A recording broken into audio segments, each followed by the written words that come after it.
Shalom semuanya, apa kabar semua? Semoga kita semua diberikan kesehatan dan keberlimpahan selalu. Hari ini kita akan membahas topik yang sangat menarik. Kita mulai dari pertanyaan, pernah nggak sih kamu ngerasa hidupmu nggak punya arah? Seolah-olah semuanya serba gelap? Apakah diperlukan sesuatu supaya kita mempunyai arah yang jelas? Lalu sesuatu itu apa? Banyak pertanyaan yang seringkali mengundang kita untuk berpikir lebih dalam. Karena kita pasti memerlukan arah dalam menjalani kehidupan.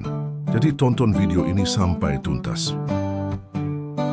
Ketika kamu menjalani kehidupan, terkadang kita bingung kemana arah kita tuju. Tujuan seringkali berperan penting. Bagaimana dan apa yang kita lakukan hari ini. Ketika tujuan itu belum didapatkan, kita merasa seolah-olah tidak memiliki arah yang jelas dalam mengarungi kehidupan. Hal ini dapat ditemukan dalam kitab Amsal pasal 4, ayat 1-27, di mana kitab Amsal memberi kita hikmat dan panduan tentang pentingnya mencari hikmat. Kitab ini menguraikan perlunya mencari hikmat untuk menjalani kehidupan yang jelas dan memiliki tujuan. Ketika kita berusaha untuk mendapatkan kejelasan dan arah dalam hidup, Tuhan memberi kita karunia hikmat yang mencerahkan pikiran dan hati kita. Hikmat ini membantu kita menemukan tujuan.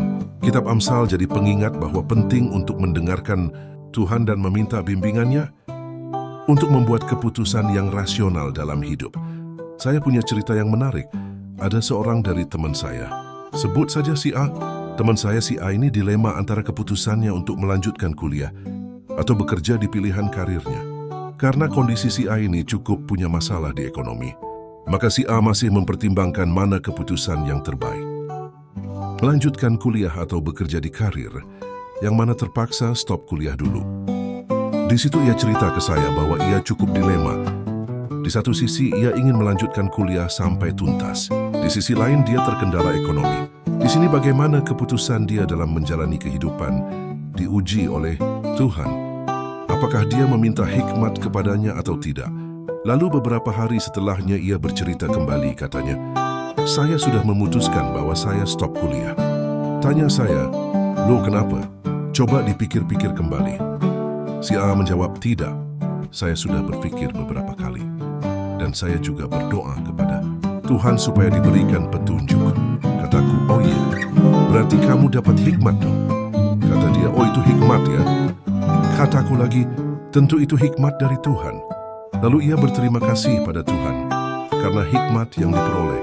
Kesimpulannya, perjalanan menuju arah dan tujuan yang jelas dalam hidup diperlukan untuk menemukan kepuasan dan memahami makna hidup kita yang sebenarnya. Jika kamu atau seseorang yang kita kenal pernah menghadapi keputusan sulit seperti yang ada pada Amsal, ingatlah bahwa Tuhanlah yang menguji iman dan kebijaksanaan kita untuk menuntun kita ke arah yang benar. Semoga tuntunannya menuntun dan menguatkan kita dalam perjalanan hidup kita. Amin. Haleluya. Tuhan Yesus memberkati.